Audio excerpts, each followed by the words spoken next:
kelas masing-masing. Saya pakai yang tidak apa-apa. Ya. Oke. Baiklah. Di kesempatan ini saya mencoba untuk berbagi berhubungan dengan materi tadi yang dimintakan oleh Bu Eni ya pada kesempatan ini ya, yaitu tentang modul ajar ya kalau nggak salah ya. Sebelum membahas tentang modul ajar ini, yang pertama ingin saya sampaikan adalah semangatnya dulu ya, semangat untuk mengimplementasikan kurikulum. Karena sebagus apapun kurikulum, sehebat apapun kurikulum yang akan dirancang, modul yang akan dibuat, tanpa semangat ya yang tinggi untuk mengimplementasikannya, tanpa kesepakatan yang tinggi di dalam mengimplementasikannya, maka tidak akan bisa terlaksana dengan baik dan sebagaimana mestinya, itu yang pasti. Dan saya memberikan apresiasi kepada MGMP Matematika ya yang telah berusaha ya untuk memahami tentang konsep kurikulum merdeka. Izin untuk saya share materi dulu ya pada Ibu.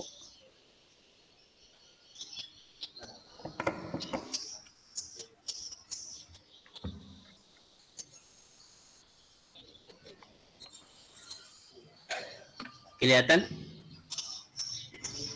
Baru mutar. Baru mutar. Iya kan? Iya Pak. Dah kelihatan dah. Alhamdulillah.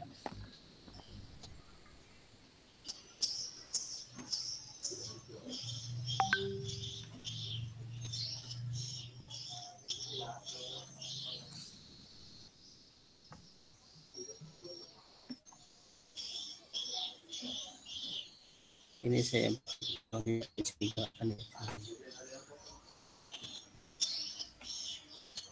kurikulum merdeka Bapak dan Ibu perlu kita ketahui bahwa ini adalah salah satu bentuk kebijakan pemerintah ya di dalam mengantisipasi ataupun menghadapi yang disebut dengan lost learning ya, kehilangnya pembelajaran yang selama 2 tahun pandemi COVID-19.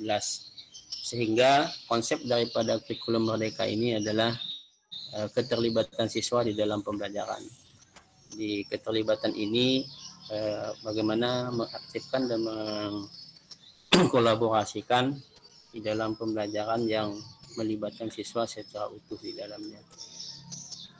Di dalam satuan pendidikan itu diberikan 3 pilihan ya. Kemarin pada saat mengimplementasikan kurikulum ada pilihan pertama, pilihan kedua, pilihan ketiga, yaitu mandiri belajar, mandiri berubah, dan mandiri berbagi. Mungkin dari semua Bapak Ibu di MGMP Matematika ini ada sekolahnya sudah mandiri berubah ya, mandiri berubah, kemudian mungkin juga masih ada yang mandiri belajar. Jadi perbedaan dari kedua ini adalah kalau dia mandiri belajar, artinya model pembelajaran yang diimplementasikan itu mengikuti model pembelajaran yang di kurikulum merdeka. Kalau misalnya mandiri berubah, berarti ada 2 hal yang harus berubah, yaitu struktur kurikulum, yaitu pelajaran yang ada di kurikulum, dan yang kedua adalah model pembelajarannya. Di dalam struktur kurikulum itu sudah ada di Permen ya, sudah ada nomor 56 itu tahun 2021 atau di revisi menjadi 262 ya. Nomor 262 itu ada struktur kurikulum untuk SMA, SMK, dan SD, SMP, SMA, SMK. Jadi ada beberapa mapel yang mungkin mengalami perubahan, termasuklah misalnya nanti akan ditemukan mapel IPAS dan mapel profil pelajar Pancasila. Tapi untuk profil yang di kurikulum merdeka ini tuh sudah terintegrasi di mapelnya masing-masing, satu mapel, satu JP.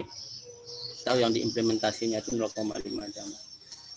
Inilah perubahan kalau misalnya satuan pendidikan di sekolah Bapak dan Ibu itu mengimplementasikan kurikulum mandiri berubah. Berarti ada 2 hal yang harus berubah, yaitu berubah di dalam struktur kurikulum dan berubah di dalam model pembelajaran. Ini harus dikuatkan dan harus disepakati bersama di semua unsur sekolah. Nah, makanya kalau misalnya untuk mengimplementasikan ini hanya di bagian tertentu saja, maka ini tidak akan berjalan sebagaimana mestinya. Karena ini perlu kolaborasi dan perlu kerjasama dan perlu kesepakatan bersama. Baiklah Bapak dan Ibu, sebelum masuk ke modul, tadi ada dua hal yang menjadi pemahaman kita bersama di dalam mengimplementasikan kurikulum. Artinya kalau Bapak dan Ibu sudah mengimplementasikan kurikulum Merdeka, yang di sini adalah mandiri berubah, artinya model pembelajaran dan kegiatan pembelajarannya diusahakan juga harus berubah. Tuh. Kemudian saya lanjut. Mana bisa gitu ya? Ya.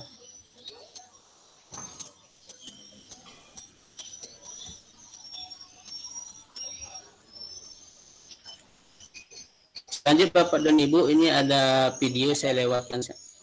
Kita mau nonton. Ini kira-kira waktu saya berapa menit nih? Ibu Ketua MGT. Saya diberi kesempatan berapa menit nih?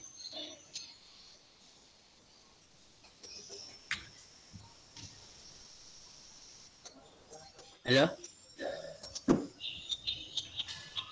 Halo.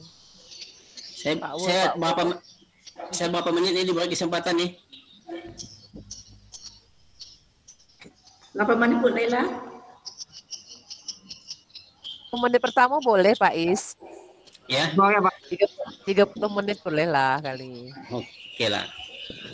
Kalau 30 Kira-kira haus minum lo. Kopi break lo. Soalnya kalau dibahas ini 3 hari belum tentu selesai nih. Berarti kopi sehari dengan 10 ini Pak. menit. Kan 30 menit tuh, sehari 10 menit berarti.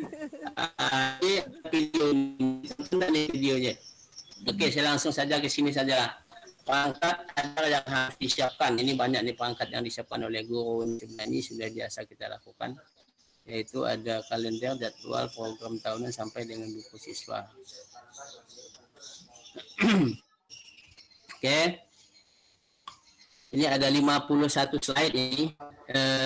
Bagaimana kesiapan perencanaan pembelajaran. Jadi yang ditekankan di sini bagaimana kesiapan perencanaan pembelajaran yang harus dilakukan dalam melakukan pembelajaran Bapak dan Ibu. Ya, salah satunya yang dilakukan adalah persiapan dengan menyiapkan modul. Tapi nanti sebelum ke modul Bapak dan Ibu harus menganalisis dulu, harus menentukan dulu yang disebut dengan CP. Nah, jadi perencanaan pembelajaran ini mulainya itu bukan langsung ke modul, sebenarnya langsung ke CP-nya dulu ditentukan. Jadi proses perancangan kegiatan pembelajaran itu yang pertama itu adalah memahami capaian pembelajaran. Jadi di kurikulum Merdeka, kalau dulu di K13 itu ada disebut dengan selabus, tapi kalau sekarang ini disebut dengan capaian pembelajaran. Capaian pembelajaran ini sudah ditentukan oleh pemerintah, kita tinggal memilih dan menentukan saja, tinggal menganalisis mana yang sesuai dengan kebutuhan siswa. Kemudian setelah CP nanti kita tentukan telah dipahami, ditentukan dengan kebutuhan siswa, mungkin bisa berbeda-beda antar sekolah, dan karena di awal penerimaan siswa itu sebenarnya telah dilakukan penilaian disebut dengan penilaian diagnostik. Demikian juga pada saat sebelum pembelajaran itu dilakukan penilaian diagnostik yang kognitifnya. Oleh karena itu Bapak dan Ibu, nanti sebelum masuk ke modul yang perlu ditentukan lebih awal, yang perlu dipahami adalah CP. CP setiap di mata pelajaran itu. Jadi nanti CP nanti sudah ada, nanti saya sebutkan di termen nomor berapa. Ada, kita sudah mengalami tiga kali perubahan CP. Yang terakhir itu adalah yang CP kami di nomor 033 ya tahun 2022 yang terakhir. Itu ada di halaman 451 sampai 1000 sekian. Itu ada di situ, nanti tinggal dipilih dan dipilah sesuai dengan jenjang tingkatan sekolahnya. Kemudian setelah memahami capaian pembelajaran, Bapak dan Ibu akan melakukan perumusan, yaitu merumuskan tujuan pembelajaran berdasarkan CP itu. Nah, nanti ditentukan sama dengan mungkin di pembelajaran yang sebelumnya dulu ada namanya KIKD, kalau ini namanya tujuan pembelajaran. Setelah tujuannya tersusun, terumuskan, maka tersusunlah dia alur, langkah-langkah pembelajaran. Langkah-langkah atau alur tujuan pembelajaran, itu dari tujuan alur pembelajaran ini nanti dapatlah dia merancang pembelajaran. Nah, dirancang pembelajaran di sini nanti ada skenario, kan makanya di modul itu nanti ada 3 poin utama yang ada di modul. Jadi tahapan ataupun proses rancangan kegiatan pembelajaran itu mulai dari memahami CP, jadi tidak semua CP itu ambil, kemudian merumuskan tujuan pembelajaran, kemudian menyusun alur ATP-nya, kemudian setelah itu barulah merancang. Oke, saya lanjutkan di dalam proses tadi ada yang disebut dengan CP ya. Ini melakukan perumusan, memahami itu dengan melakukan analisis terhadap capaian pembelajaran. Jadi CP itu dianalisis, disesuaikan dengan kondisi kebutuhan siswa Bapak dan Ibu masing-masing. Jadi disesuaikan CP yang mana yang sesuai dengan kebutuhan siswanya. Nah, kemudian merumuskan tujuan pembelajarannya. Tadi ada tujuan pembelajaran apa yang menjadi target di dalam pembelajaran itu.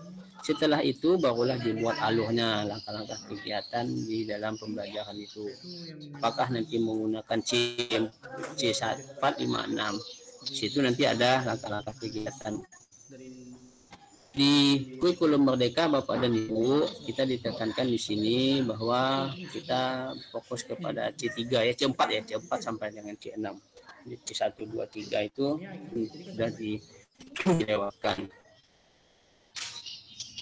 Kemudian mempersiapkan asesmen diagnostik. Nah, asesmen diagnostik ini itu biasanya kan kalau untuk mempelajari misalnya matematika, anak itu sudah sampai di mana kan bervariasi berbeda-beda, tapi pelayanan yang akan kita berikan kepada anak nanti mereka berkolaborasi dan elaborasi dengan masing-masing kelompok.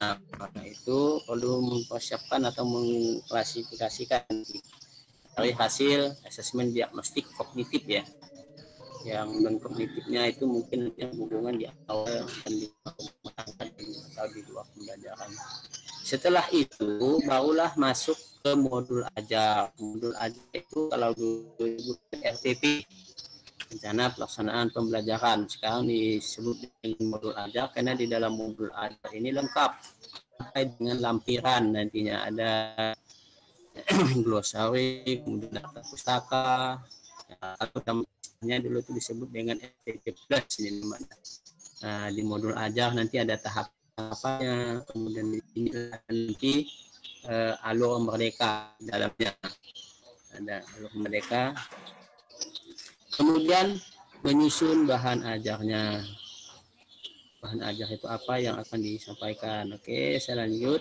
Ini Bapak dan Ibu, CP itu yang saya bilang tadi dari ada 3 kali perubahan ya di dalam CP ini yang terakhir keputusan Badan Standar Kurikulum dan Asesmen Pendidikan Kementerian Pendidikan Kebudayaan Riset dan Teknologi itu nomor 033-H-KR-2002.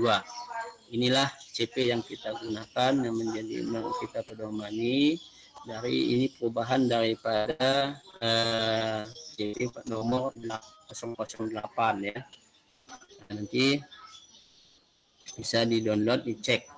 Kemudian mana menemukan, karena di dalam permen ini, di dalam Badan Kurikulum dan Asesmen ini, itu kan ada sekitar 1.800 halaman kalau nggak salah ini. Jadi untuk mempermudah saya beri garis bahwa di keputusan Kepala Badan Standar Kurikulum nomor 003 ini untuk mencarinya itu di SKBSK ini adalah halaman 445 sampai dengan 1249. Nanti lihat di keputusan ini bahwa CP itu ada di halaman ini, tinggal dipilih di situ juga ada. Kemudian memahami capaian pembelajaran. Maksud dari dan nanti akan menentukan kompetensi apa saja yang perlu dimiliki peserta didik untuk sampai di capaian pembelajaran akhir fase. Nah, kalau dulu itu kita kenal dengan istilah kelas, atau kita kenal dengan istilah teknik ya, yang berkesinambungan. Kalau sekarang di kurikulum Merdeka itu istilahnya adalah fase. Ada fase A, fase B, fase C, fase D, fase E, sampai dengan fase F. Nah, itulah mungkin istilah-istilah yang ada di kurikulum Merdeka.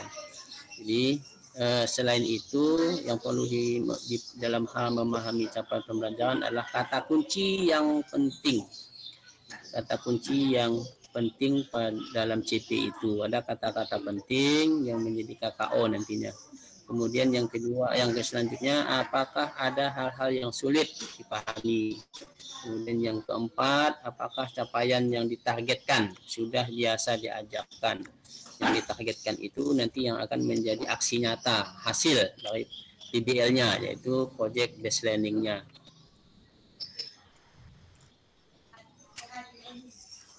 Oke, selanjutnya adalah ide atau ide perkembangan. Bagaimana capaian dalam ini yang dicapai anak didik, materi apa yang akan dipelajari dan seberapa luas serta mendalam. Kemudian proses belajar seperti apa yang akan ditempuh peserta didik. Ini nanti masuk di dalam skenario pembelajaran atau eksplorasi konsep yang Bapak Ibu lakukan di dalam menyusun modul. Ide-ide pengembangan ini adalah bagaimana mengkondisikan menyusun alur kegiatan di dalam pembelajaran itu. Ada seperti ini. Ini kalau di dalam alur merdekanya itu disebut dengan bagian E. Bagian E tadi adalah eksplorasi konsepnya. Ini yang disampaikan nanti peran gurunya di sini. Kemudian naskah CP itu terdiri atas, itu sama juga biasanya itu adalah rasional, tujuan, karakteristik, lingkup capaian per fase. Kemudian yang kelima adalah rumusan capaian pembelajaran. Adapun ini yang berhubungan dengan CP ya Bapak dan Ibu ya. Tadi ada beberapa hal yang telah ditayangkan di dalam slide ini hubungan dengan CP. Sekarang kita masuk lagi. Tadi adalah memahami ya, memahami capaian pembelajaran. Sekarang yang kedua adalah tujuan pembelajaran, yaitu merumuskan tujuan pembelajaran. Nah, tadi ada proses perencanaan pembelajaran itu, ada beberapa tahapan. Tadi adalah memahami CP, kemudian merumuskan tujuan, baru menyusun alur. Ini kedua adalah rumusan tujuan pembelajaran. Adapun rumusan tujuan pembelajaran itu terdiri atas satu, ada kompetensinya untuk menentukan kompetensi apa yang akan dicapai oleh siswa itu dengan menggunakan kata KKO. Nah, kata kunci operasional ya. Kemudian ada konten, perhatikan tingkat materinya, seperti apa materinya itu berbeda nanti. Kemudian yang kedua adalah variasi atau ini sudah memasukkan yang 4C ya, yang menurut taksonomi Bloom itu 4C, minimal ada 4C, sertakan 4C variasi.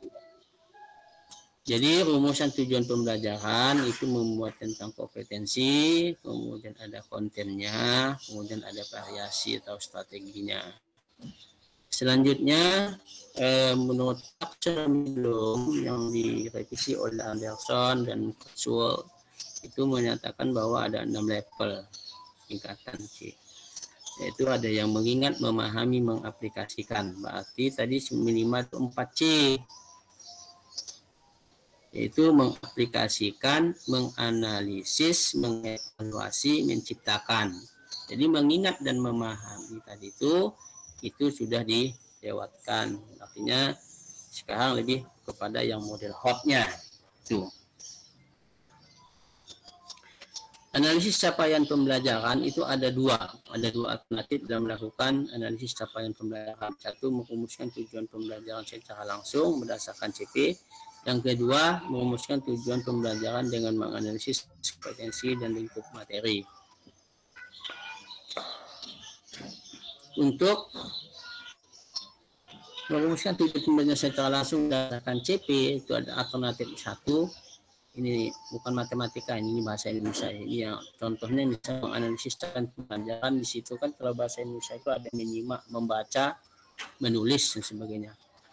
Misalnya nanti di CP-nya itu akan muncul peserta didik mampu mengevaluasi, kemudian dan mengkreasi informasi berupa gagasan pikiran.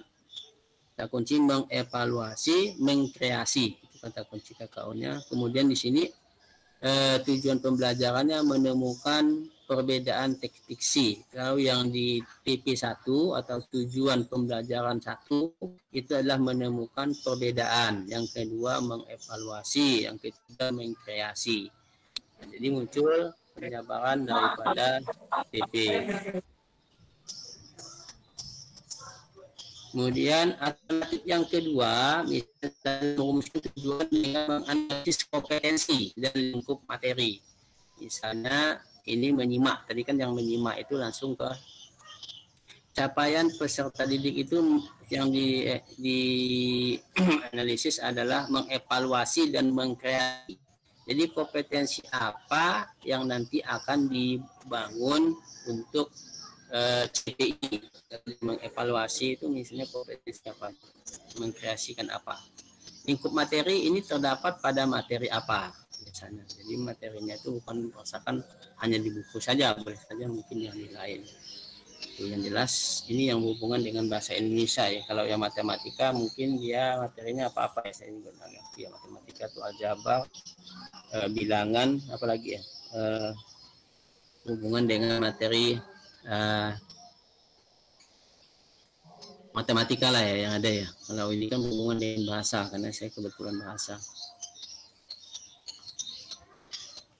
Susunan alur pembelajaran masuk ke ATP. Ini belum masuk ke modul nih, baru ke alur pembelajaran, rangkaian tujuan pembelajaran yang tersusun secara sistematis dan logis di dalam fase secara utuh dan menurut urutan pembelajaran sejak awal hingga akhir fase. Kemudian alur ini disusun secara linear sebagaimana urutan kegiatan pembelajaran dilakukan dari hari ke hari untuk mengukur CP. Ini semuanya bisa dibaca lah nanti semua nih. Kemudian langkah menyusun alur tujuan pembelajaran tadi yang pertama lakukan analisis CP, identifikasi kompetensi, kemudian rumuskan tujuan pembelajaran, kemudian identifikasi elemen dan subelemen profil pelajar Pancasila. Kalau yang elemen atau subelemen itu sudah ada di permennya, ini juga sudah ada. Kemudian susun tujuan pembelajaran secara berurutan. Nah, jadi CP nanti itu satu CP itu ada tujuan pembelajaran 1, 2, 3. Setelah itu baru dibuat lagi alurnya masing-masing.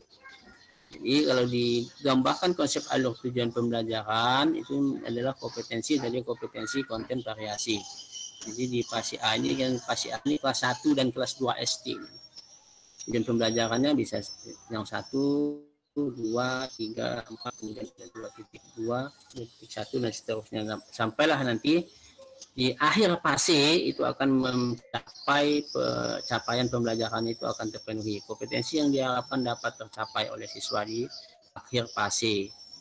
Nah, dengan menganalisis beberapa CP atau satu CP ini nanti akan ditentukan tujuan pembelajarannya, kemudian baru dibuatkan ke alur tujuan pembelajaran, barulah tersusun modul, kemudian menentukan materi atau anak ajak. Oke, saya lanjut mempersiapkan asesmen diagnostik. Oke, tadi sampai ke itu asesmen ya. Langsung saja saya ke modul Pak dan Ibu. Karena permintaannya tadi modul ajak.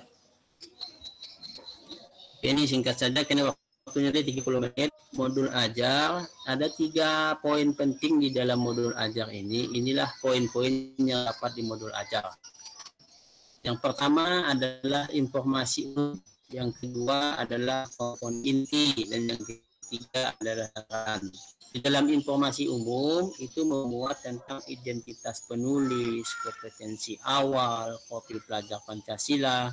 Profil pelajar Pancasila mungkin Bapak dan Ibu sudah pernah dengar, ada 6 dimensi ya pada profil pelajar Pancasila. Ada dimensi beriman dan bertakwa serta berakhlak mulia, kemudian ada kebinekaan global, ada gotong royong, ada mandiri, ada berpikir kritis, dan ada kreatif. Kemudian sarana dan prasarana yang digunakan di dalam pembelajaran itu, target peserta didik. Apa yang menjadi targetnya nih? Nanti si peserta didiknya itu adalah yang reguler atau seperti apa.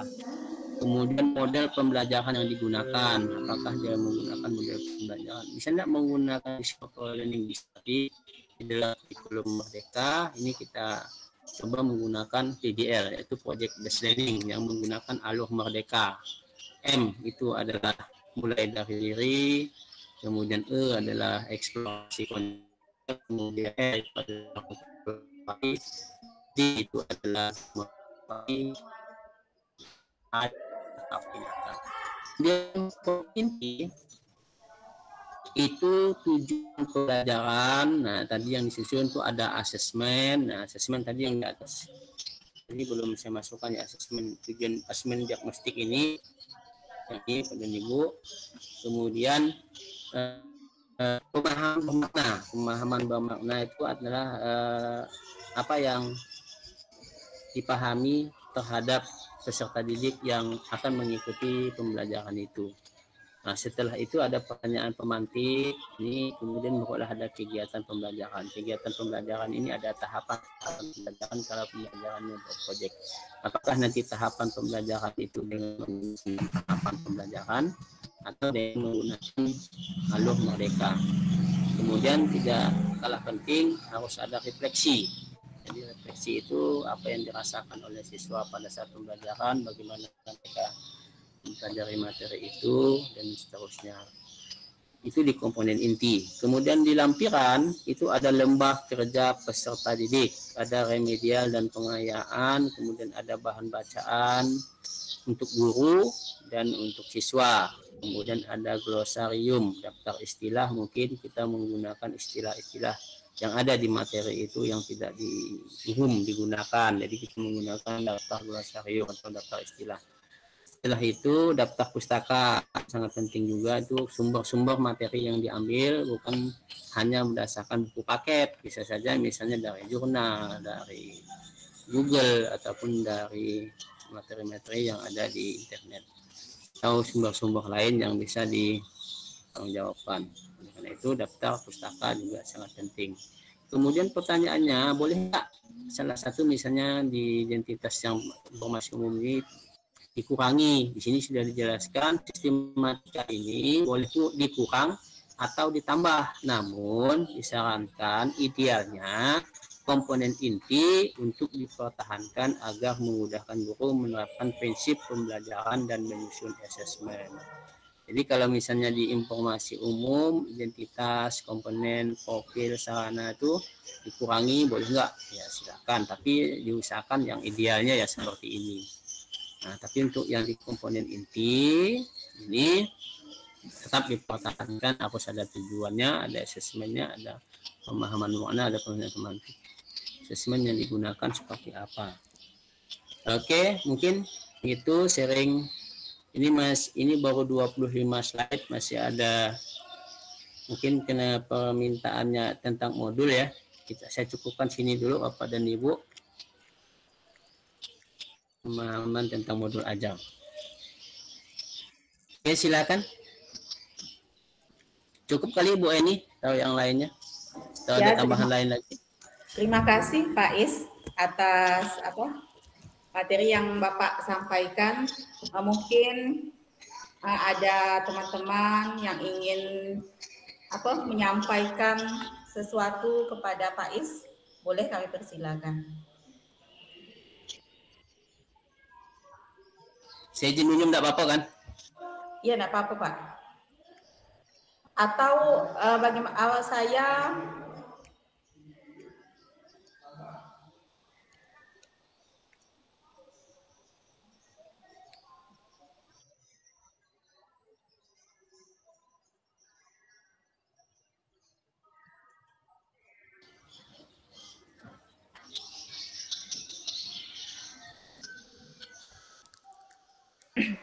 Atau mungkin bisa sharing Bu Yeni ini kan juga sekolah penggerak nih Bu Yeni nih.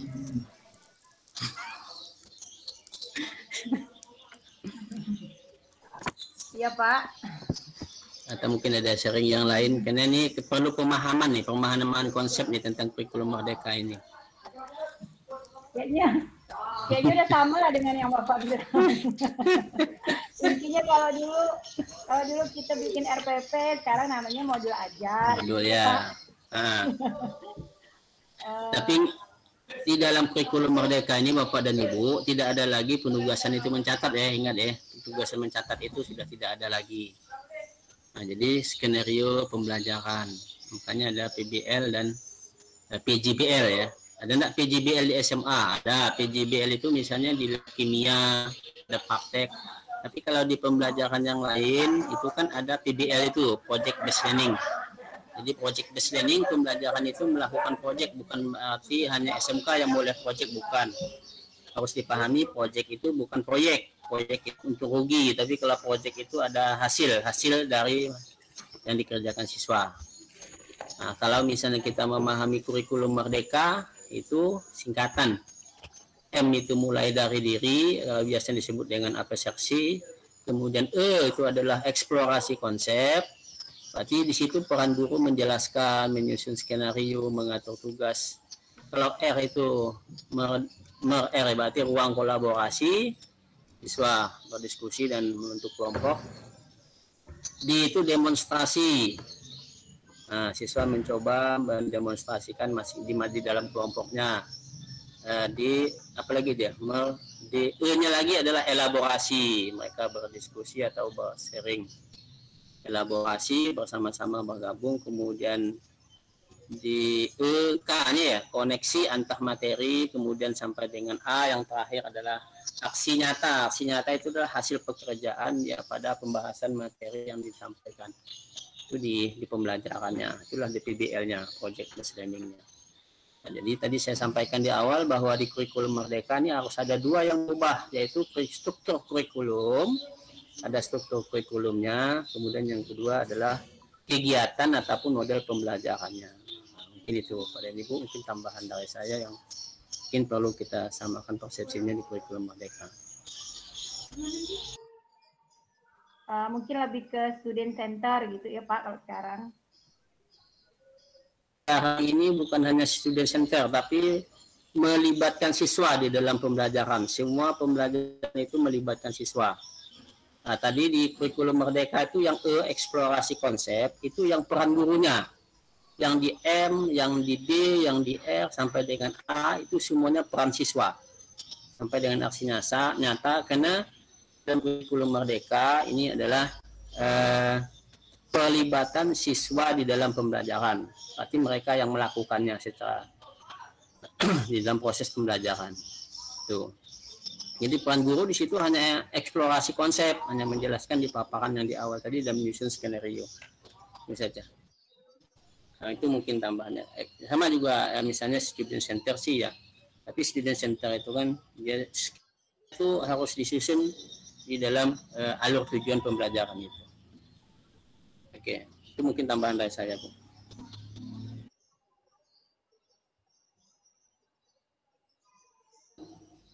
Terima kasih banyak Pak Is atas arahan yang Bapak sampaikan. Mungkin dari SMK sudah cukup. Tambahan dari SMA lagi Kak Yeni, gimana Kak Yeni? Kata Bu Yesi kali. Bu Yesi kan dulu pendatang guru ya. Kak Yeni. Penggerak ya Bu Yesi ya. Bu Yesi. Bu Eni.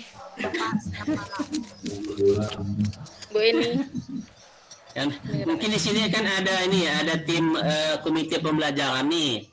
Di SMA kan ada komite pembelajaran. Mungkin ada sharing yang tergabung di dalam komite pembelajaran, kan ada kan yang sekolah penggerak itu dari Teluk Batang atau dari 3 Simpang Hilir.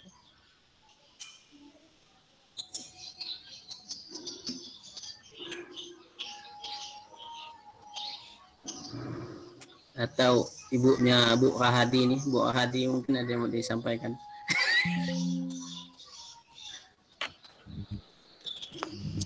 Bu Eni. Kayaknya. Iya. Bu Eni. Udah denger.